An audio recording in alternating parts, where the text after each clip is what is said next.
আল্লাহ তাআলা বললেন, ওয়াইদ ক্বালা লুকমানু লিবনিহি ওয়া হুয়া ইয়াইদুহু ইয়া বুনাইয়া লা তুশরিক বিল্লাহ ইন্নাশ শিরকা লাযুলমুন আযীম। আল্লাহ বললেন, স্মরণ করুন সে সময়ের কথা যখন লোকমান তার সন্তানকে বলেছিল, কি অবস্থায়? ওয়া হুয়া ইয়াইদুহু, ওয়াজ করতেছিল, ছেলেকে নাসিহাত করতেছিল, কাউন্সেলিং করতেছিল।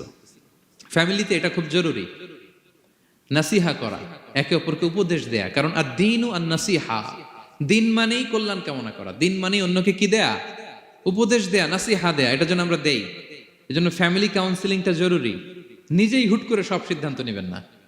আপনার স্ত্রীর সাথে পরামর্শ করুন, আপনার সন্তানদের সাথে পরামর্শ করুন। দেখেন সাইয়েদনা ইব্রাহিম আলাইহিস সালাম, তিনি স্বপ্নে দেখলেন তিনি ইসমাইলকে জবাই করতেছে। এটা দেখেই ডিরেক্টলি জবাই করতে উদ্যত হলেন না। তিনি ছেলেকে বললেন, ফানজুর মাযা তারা ইন্নী রাআইতু ফিল মানামি আন্নী আযবাহুক। ইসমাঈল, আমি স্বপ্নে দেখেছি যে আমি তোমাকে কি করছি? জবাই করছি। ফানজুর মাযা তারা, what's your opinion about it, what do you think about it. এবার বলো তোমার অপিনিয়ন কি, তুমি কি ভাবছো? আমি দেখেছি তোমাকে জবাই করছি, তোমার অপিনিয়ন বলো। দেখেন, যেমন বাবা তেমন ছেলে। বাপ কা বেটা সিপাহী কা ঘোড়া, কুছ না হতো থোড়া থোড়া।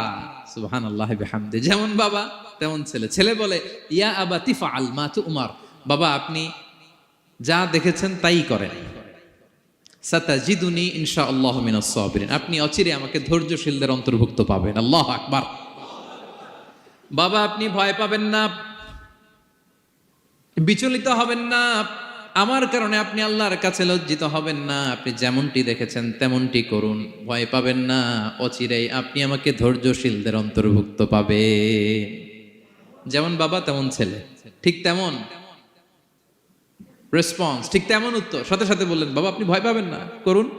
তো দেখেন, আল্লাহর নবী ইব্রাহিম আলাইহিস সালাম স্বপ্নে যেটা দেখেছেন আল্লাহর পক্ষ থেকে এসেছে। চাইলেই তো ছুরি চালাতে পারতেন, চালিয়েছেন? কি করছেন? পরামর্শ করেছেন, কাউন্সেলিং করেছেন। ফ্যামিলি কাউন্সেলিংটা খুবই জরুরি। This is the first and foremost reminder tonight. আজকের তাফসীর থেকে প্রথম রিমাইন্ডার এটা, যে বাসায় আমরা কাউন্সেলিং করব, বড় কোনো সিদ্ধান্ত নিতে গেলে পরামর্শ করব, যেমনটি নবী আলাইহিস সালাম ওনারা করেছেন, ঠিক কিনা? তাহলে সাইয়েদনা লোকমান আলাইহিস সালাম ছেলেকে উপদেশ দিচ্ছেন, আর উপদেশের ভাষা হতে হবে কোমল। দেখেন এখানে আল্লাহ তাআলা যেটা ব্যবহার করেছেন, ইয়া বুনাইয়া, যারা আরবি জানেন, বুনাইয়া শব্দটা কিন্তু সাধারণ শব্দ না।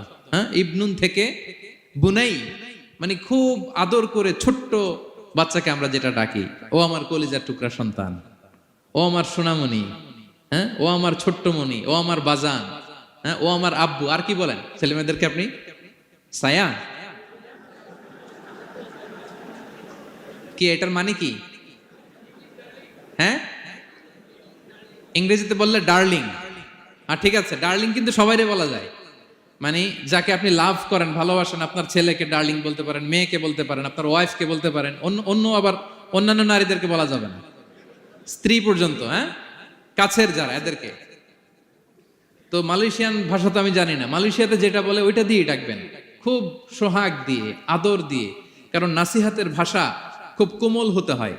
যে নাসিহাত হৃদয় নিংড়ানো মমতা দিয়ে বেরোয়, ওই নাসিহাত অন্যের হৃদয়ে যে টাচ করে। কথা বুঝতে পেরেছেন? যেটা হৃদয় নিংড়ানো ভালোবাসা থেকে বেরোয় নাসিহাত, সেটা আপনার ছেলের হৃদয়ে যে টাচ করবে, ক্লিক করবে। আর যদি রেগে মেগে আগুন হয়ে ওরে ধরেন, নামাজ পড়লি না কেন, এটা করলি কেন, এমনটা হইলো কেন, ও শুনবে? শুনবে না, বিগড়ে যাবে। দেখেন সাইয়েদনা মূসা আলাইহিস সালাম এবং সাইয়েদনা হারুন আলাইহিস সালাম দুইজন মিলে যখন ফেরাউনকে দাওয়াত দিতে যাবেন, আল্লাহ বললেন, মূসা তোমার মেজাজ কিন্তু গরম, এই গরম মেজাজ নিয়ে ফেরাউনের দাওয়াত দিলে হবে না। রব্বুল আলামিন বললেন, মূসা তোমার মেজাজ বড্ড গরম, কিন্তু তোমার জিহ্বাটা দিয়েছি আমি নরম।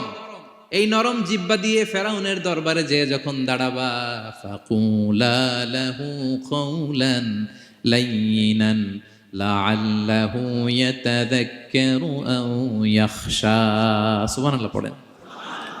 ফাকুলা লাহু কাওলান লাইয়িনা, সফট ল্যাঙ্গুয়েজ ইউজ করবা, কোমল ভাষায় দাওয়াত দিবা, নরম ভাষায় সফট করে কোমল করে ভদ্র করে ফেরাউনের কাছে প্রেজেন্টেশন দিবা। হতে পারে তোমার এই সুন্দর প্রেজেন্টেশনের কারণে ফেরাউন দাওয়াত কবুল করে নিতে পারে।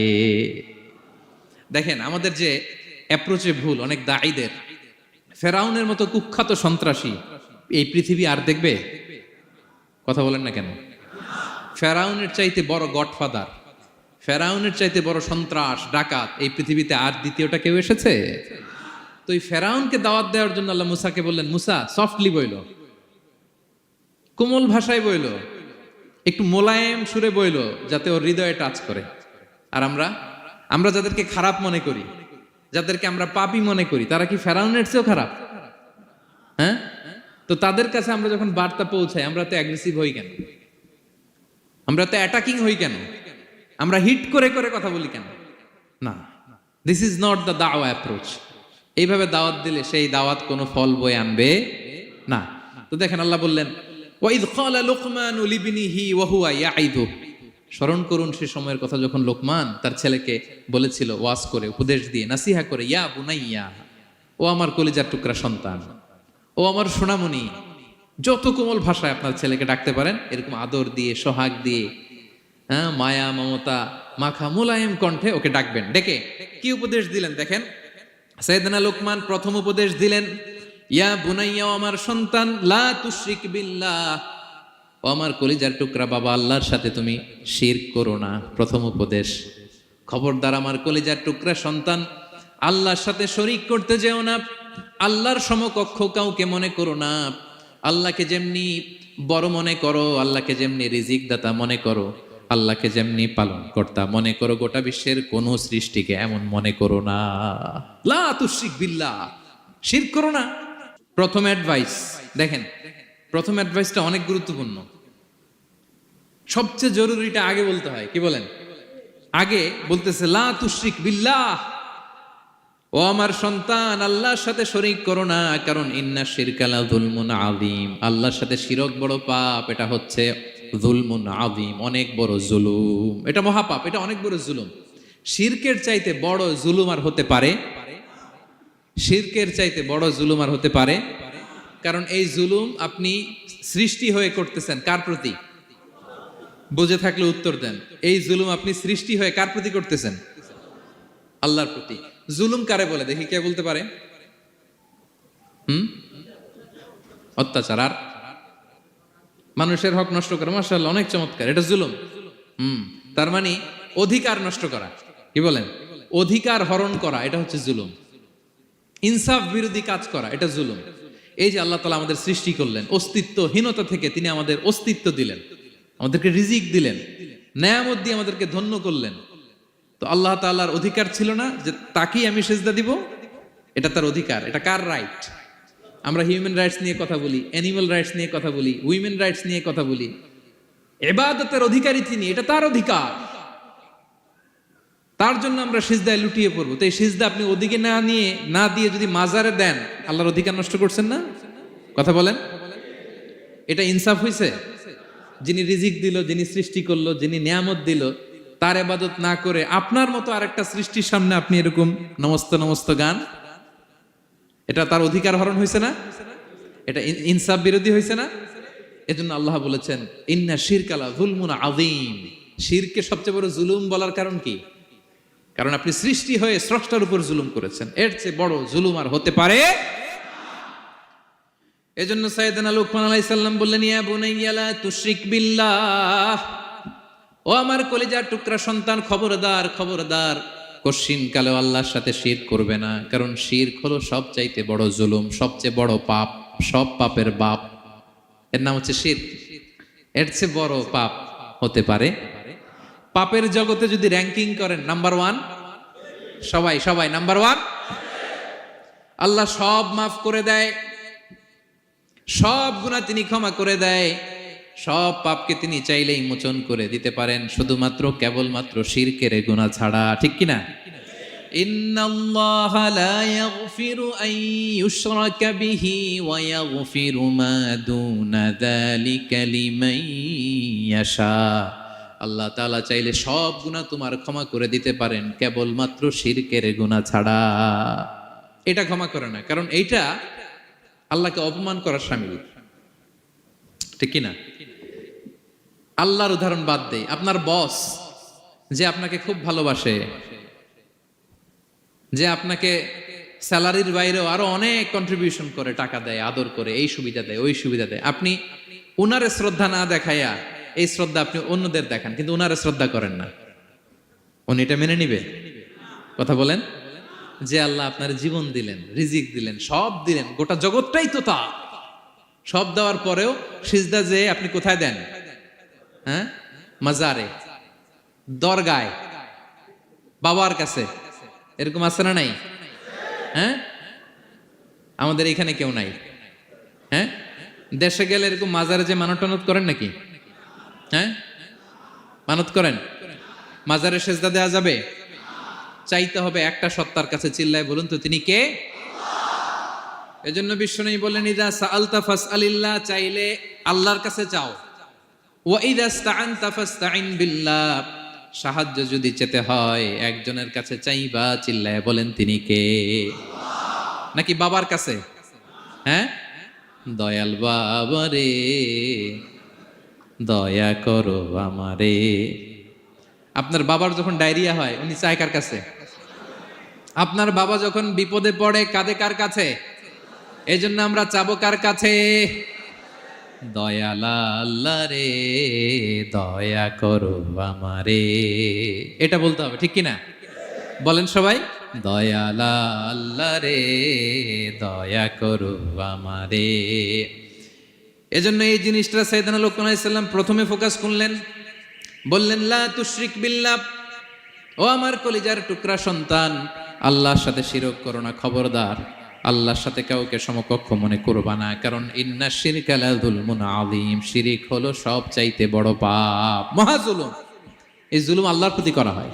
তাহলে প্রথম উপদেশটা বুঝতে পারছেন আমার প্রিয় ভাইরা?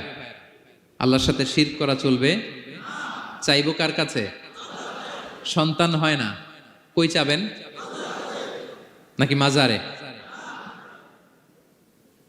মাজারে চাওয়া যাবে? বাবার কাছে চাওয়া যাবে? ছেলে সন্তান দেয় কে? মেয়ে দেয় কে? ছেলে মেয়ে দুটোই দেয় কে? ছেলেও দেয় না, আবার মেয়েও দেয় না। চিৎকার করে বলেন তো তিনি কে? আমরা তার কাছে চাইব। সব পরিস্থিতিতে আমরা একজনের কাছে চাইব, তিনি কে? আবার রব্বুল আলামিন বিশ্বনবীকে জানিয়ে দিলেন, ও নবী শোনো শোনো, তোমার আগে সব নবীকে আমি জানিয়ে দিয়েছি, লা ইন আশরাকতা লা ইয়াহবাতান্না আমালুকা ওয়া লা তাকুনান্না মিনাল খাসিরিন। তুমি যদি আল্লাহর সাথে কাউকে শিরক করে ফেলো, তোমার সব আমলগুলো বাতিল হয়ে যাবে, কিয়ামতের ময়দানে তুমি হবা খাসিরিন, ক্ষতিগ্রস্ত, কিছুই থাকবে না। কিয়ামতের ময়দানে তুমি হবা হাই হাই কোম্পানির ম্যানেজার। যদি শিরক করো তোমার আমল বাতিল, খবরদার, কিয়ামতের দিন তুমি হাই হাই করবে, অভাগা দুর্ভাগা হয়ে উঠবে। এজন্য শিরককেও আমরা না বলে দিব। শিরকের সাথে আমাদের কোনো সম্পর্ক আছে? জোরে বলেন। গুরুত্বপূর্ণ পয়েন্ট। এজন্য ছেলেকে আগে বললো, বাবা খবরদার শিরক করো না।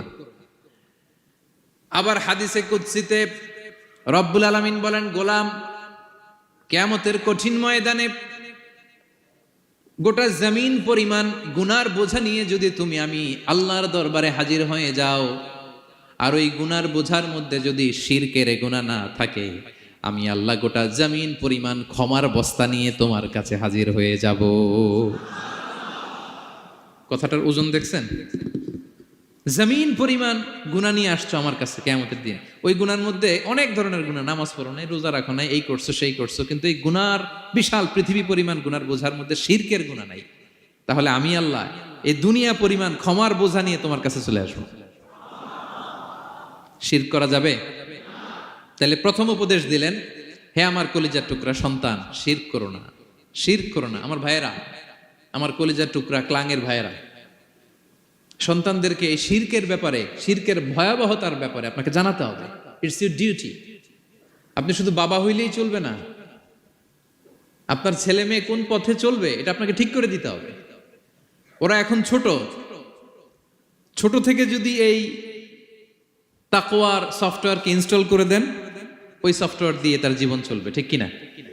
হ্যাঁ, ওরা যখন ছোট থাকে কাদা মাটির মতো থাকে, কাদার মাটিকে যেমন ডিজাইন করতে মনে চায় করা যায় না, একই কাদা মাটি দিয়ে বল বানানো যায়, ঘর বানানো যায়, পুতুল বানানো যায়, ওই এটা বানানো যায়, অনেক কিছু বানানো যায়। কিন্তু এটা যখন শুকিয়ে শক্ত হয়ে যায় আর কিছু করা যায়? হ্যাঁ, আমাদের আঞ্চলিক ভাষায় বলে কাঁচা না নোয়ালে বাঁশ পাকলে করে। ছোটবেলা থেকেই now this is the high time, ওদেরকে এডুকেট করার এখন মোক্ষম সময়। এটা আপনার রেসপন্সিবিলিটি, বাবা হিসেবে করতেই হবে। নতুন প্রজন্মকে আমাদের বাঁচাতেই হবে, ঠিক কি না? মানুষের পেট থেকে বেরোলেই কেউ মানুষ হয় না। গরুর পেট থেকে যেটা বেরোয় এটা গরু, ছাগলের পেট থেকে বেরোলেই ছাগল হয়ে যায়, হাতির পেট থেকে বেরোলেই হাতি হয়ে যায়। কিন্তু মানুষের পেট থেকে একটা কিছু বেরোলেই ওটা মানুষ হয়, ওটার মানুষ বানাতে হয়। কি করতে হয়? মানুষ বানাতে হয়। গরুকে কেউ কোনোদিন বলে না তুই গরুর মতন গরু হ। ছাগলরে কেউ কোনোদিন কইছে যে তুই ছাগলের মতো ছাগল হ। কিন্তু এই মানুষকেই বলা হয় তুমি মানুষের মতো মানুষ হও, মানুষের মতো মানুষ হও। মানুষের মতো মানুষের বড্ড অভাব, ঠিক কি না? তো আমাদের ছেলেমেয়েরা মানুষের মতো মানুষ হোক, আমরা চাই কি চাই না? এই উপদেশগুলো আমাদের দিতে হবে, ওদেরকে জানাতে হবে। ছোট্ট মানুষ অনেক কিছুই বুঝে না, ওদেরকে কোনটা সত্যবাদিতা, কোনটা ন্যায়পরায়ণতা, কোনটা আমানতদারিতা, কোনটা চুরি ধরে ধরে বোঝাতে হয়। আমাদের ছোট্ট সোনামণিরা দেখবেন ছোটবেলায় ওই ছোট অবস্থায় যারা থাকে, ছোট স্কুলে যায়, স্কুলে যে আরেকজনের পেন্সিল ব্যাগে করে নিয়ে আসে দেখবেন। মানে ওরে দিয়েছেন আপনি ব্লু কালারের, ওর এটা ভালো লাগে নাই, ওর ভালো লাগছে পিঙ্ক কালারের একটা, তো আরেকজনের পিঙ্ক কালারের পেন্সিল ব্যাগে করে নিয়ে আসছে, রাবার নিয়ে আসছে। ও খারাপ মনে আনে নাই, কারণ ও জানে না, ও ভাবছে যেটা সুন্দর লাগে ওইটাই মনে হয় আমার। কিন্তু অন্যের জিনিস যে না বলে নিয়ে আসলে এটাকে চুরি বলে, ও এটা জানেই না। তো এগুলো ওদেরকে জানানোর, শিখানোর দরকার আছে না নাই? দায়িত্বটা কার? বাবা মায়ের। আমার প্রিয় ভাইয়েরা, সন্তানদেরকে যেন আমরা গাইড করি, ইনস্ট্রাক্ট করি, আমরা যেন ওদেরকে শিখাই কোনটা সত্য কোনটা মিথ্যা। এখন তো এই যে সোশ্যাল মিডিয়ার যুগ, এটা ছাড়া খেতেই চায় না, তাই না? ঘুমাতেই চায় না। সে কি দেখে এটা আপনার জানতে হবে। সে কোথায় যায়, সে কার সাথে মেশে, সে কোন সাইটগুলো ব্রাউজ করে, এটা বাবা হিসেবে জানার দরকার আছে না নাই? প্যারেন্টিং কন্ট্রোলের একটা ব্যবস্থাপনা আছে, আপনি কন্ট্রোল করে দিতে পারবেন। আপনি সাইন করে দিবেন ইউটিউবে আপনার জিমেল দিয়ে, ও কি দেখে আপনি সব চেক করতে পারবেন হিস্ট্রিতে। যুগ যেমন, ওই যুগের মেডিসিনও তেমন, ওইভাবে আপনাকে নিয়ন্ত্রণ করতে হবে। কারণ এই যুগে আমাদের তরুণ শিশু কিশোররা এত এত চ্যালেঞ্জের সম্মুখীন হচ্ছে যেটা আগে কখনো হয় নাই। The world is changing so fast, it's very difficult to handle our teenagers.